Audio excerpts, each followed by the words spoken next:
እኔ የምልህ ሁላ ህዝብ በሲኖ ትራክ ነው እንዲያምጥቶ የደፏችሁ በጭነት ነው እንዴ ተጭናችሁ በገልባጭ መጣችሁ የተገለበጣችሁ የደፏችሁ ምን ጉር ናችሁ ጁሩን ጁርት አንጆላ የፈጣሪ ያለ አሰደባችሁን እኮ እኔ አሁን በዱባይ አፈርኩ ዱባይ በመሆን እያሳፈራችሁ በዚህ ደረጃ ምን ጉር ናችሁ በፕሌን ነው የመጣችሁት ወይንስ በእግራችሁ ነው ወይስ በመኪና ተጭናችሁ ነው የመጣችሁት በእንዴት አይነት የትኛው ኤምባሲ ያሳልፎ ነው እናንተን ያመጣችሁ ግን ጎበዝ ሬ ፈጣሪ ያለ ደሞ ያገር ካሮት ያገር ፌስታል እንዴው በቃ እንዴው እንደነጋዴ አህያ እንዴው ተዛዝለው አንፎቅ እንዲያዛችሁትን ካሮት ቆይ ቅጥቅጥ ላይ እየቀረቀሩ እንዴው ማንጓት በደህና ዱላ እንግዲህ በዱባይ ላይ ትልቅ የሰው ብዛት የሀበሻ ብዛት ታይቷልና አሊ በሲኖ ነው እንዲገለበጧቸው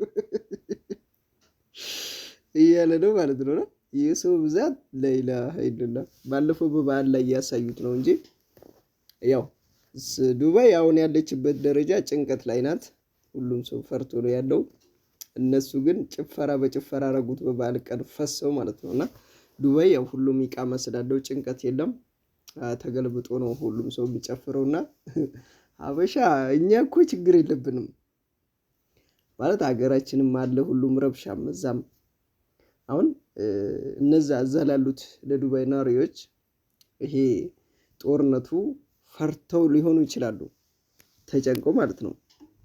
እኛ ጋር ግን አይሰማም በቃ በዚህ ጎን ቢጮህ ራሱ በጆሮ ላይ ራሱ ቢያልፍ ማለት ነው አይ ተዋት ነው የሚለውና ይመቻቸው ላይ እኛ ጭንቀት የለብንም። እና ይሄ ቪዲዮ ያያችሁ ነው።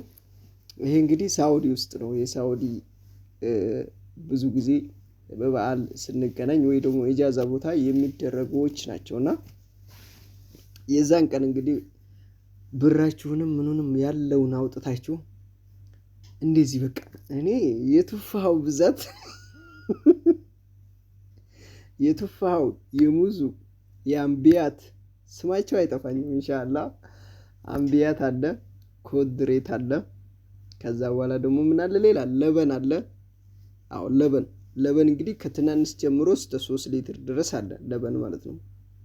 ከዛ ሌላው ሽዕር አቤት ሽዕር ከዛ ምንድነው የሚቃመው ካሮት ነው የሚቃመው ማለት ነውና እንግዲህ እነዚህ ቪዲዮዎችና ፎቶዎች የወጡት በበዓሉ ምክንያት ነው በኢድ ማለት ነው። በኢድ የነበረው ጨዋታ ነው እና ስንቶቻችሁ እዚህ ነገር ላይ ተደብልቃችኋል? እስቲ ሳውዲዎች እዚህ ነገር ላይ ስንቶቻችሁ ተደብልቃችኋል? ዱባይ ላይ ያው ውጭ ፈሰው አብረው ሲጨፍሩ ነው ያየነው። ምንድነው በሲኖ ትራክ ነው እንደ አንጥቶ የገለበጣችሁ እየተባሉ ነው እነሱ በጣም ብቻ ይለያል። እኔ እንጃ ዱባይ በጣም ይሰባሰባሉ መሰለኝ። የሳውዲ እንኳን አገሩ ቆይ ዱባይ ይራራቃል እንደ ሳውዲ። ለምሳሌ ሳውዲ ደማም ያለ ሰው ሪያድ መምጣት አይችልም ይራራቃል። ያው ለስራ ካልሆነ በስተቀር ማለት ነው። ለመዝናናት መቼም ሪያድ አይመጣም። ከሪያድ ጅዳ መሄድ አይችልም ለመዝናናት። ሪያድ ውስጥ ነው የሚሰበሰቡት። ደማም ጅዳም ጅዳ ነው። ጂዛን ነው። ሁሉም በየሁሉም መዲናም ሆነ መካም በሁሉም ባሉበት ከተማ ነው የሚወጡት። ዱባይ አንድ ቦታ እንደዚህ ይራራቃል እንደ ከተማው እንደዚህ እንደ ሳውዲ? እስቲ ዱባዮች መልሱልኝ። በጣም ይራራቃሉ። ቢራራቁ ኖሮማ ይሄን ያህል ስብሰባ እናይም እንዴ ነው ነገሩ እንጂ ሳውዲ ያለ ሰው ይበልጣል ብዬ አስባለሁ። ምክንያቱም በሁሉም ከተማ ስላሉ ነው። በያሉበት ሆነው ነው የሚሰባሰቡትና ከባድ ነው። ያው ይሄ ነገር በጣም ደስ የሚል ነበር። ትውስታይ ነው የቀሰቀሰው። ይሄንን ቱፋሃ ቁልል አድርጋችሁ ዙሪያ አደራደር ይለያል ነው የምላችሁ። አደራደር እንደረደር ነበርና ሙዙም ይደረደራል። ከዛ በኋላ ለመሆኑ ስንት ነበር? እንዱን ከምሲር ያልኩ ቢወጣ ማለት ነው ቀላል ጉድ አልነበረም የሚሰበስበው። አሁን እኔ ስንት እንደሚወድ ሆኗል እንዲቆይ ኑሮ ተወዷል ብሎኛል። አምቢያት ስንት ብር እንደገባ አላውቅም። እኔ በነበርኩበት ሰዓት አምቢያት 3 ብር ነበር። ይሄ ትልቁ ማለት ነው 2 ሊትሩ አምቢያት 3 ብር ነበረ 6 ብር ገብቷል ሰምቻለሁ።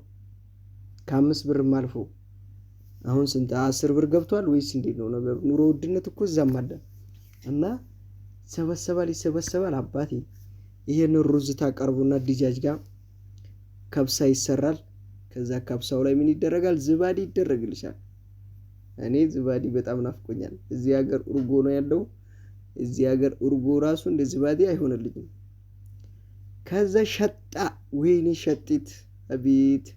ያንን ዝባዲ ሩዙ ላይ ጣል አድርጋችሁ ሸጣ ጣል ስታረጉበት እኔ እንዲህ አሁን እየራበኝ ነው። በቃ በልቻለሁ። ያን ሳስታውሰው ይርበኛል። ምን በላችሁ ጠብ አድርጋችሁ ማለት ነው ይበላል ነው የምላችሁ። አቤት! ያው ሩዝና ፓስታ ብዙ ሆዶ ውስጥ አይቆይም እንጂ በጣም ነበር የሚበላውና እንዴት ይዟችኋል? በነገራችን ላይ አሁን የሚያስጠላችሁ ሩዝ አገር ስትመጡ እኔ ምን እንደሆነ አላውቅም ይናፍቃል። በቃ በተለይ አምቢያት አሁን ብዙ ጊዜ አይታችሁ ከሆነ እዚህ ሀገር ያሉ ልጆች አሲር ነው የሚሉት። አሲር የሚሉት ያንኑ አምቢያት ነው፣ ሌላ ነገር አይደለም። ብዙ ጊዜ አምቢያት አይጠፋም። አሁን አላውቅም እንጂ አረቦቻችሁ አምቢያት በቃ ያመጡላችኋል።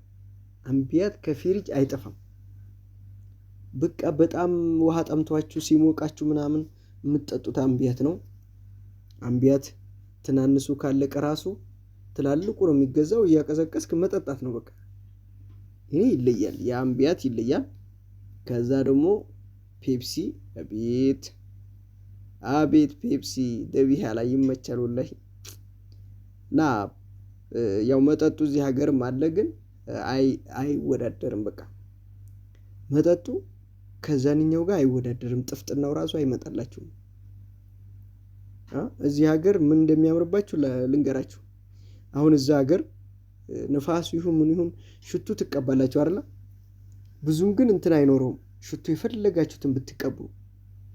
የሳውዲ ሽቱ ግን አንድ አንጥታችሁ ኢትዮጵያ ላይ ቅብት ብላችሁ ከወጣችሁ ያው መንገዱን ሁላ እያሸተታችሁ ነው የምትሄዱት። በቃ የሳውዲ ሽቱ በዚህ አልፏል ብላችሁ ባፍንጫችሁ ታውቃላችሁ። እዚህ ሀገር ሽቱ ይሸታል። ማሻአላ ሽቱ ይለያል።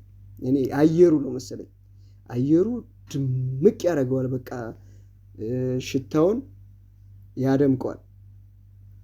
እዛ ሀገር ላይ ግን እኔ ብዙ ተቀብቻለሁ። ብዙ ማርላ አየሩ ነው መሰለኝ እንደዛ ስለሆነ ነው ወይስ ሁሉም ሰው ስለሚቀባ ነው? እኔ እንጃ። ብቻ እዚህ ሀገር ሁሉም ሰው ስለማይቀባ መሰለኝ አንድ ሰው ልዩ ሽቱ ተቀብቶ ከሆነ ከሰው ውስጥ መግባት አይችልም። በቃ ሰው ወደ እሱ ነው የሚዞረው። የምሬ ነው። እዛ ሁሉም ሰው አረቡም ስለሚቀባ ሁሉም ሰው ስለሚቀባ መሰለኝ የማይሸታችሁ እንጂ እዚህ ሀገር እንዲህ ሰውዬ ምን አይነት ሽቶ ተቀብቷል ትላላችሁ መንገድ ላይ አንድ ሰው ሲያልፋችሁ። ይለያል ሽቶ ሽታ ሀገራችን ላይ ማለት ነው። እና እዛ ሀገር ይመስለኛል አየሩ ነው። ምክንያቱም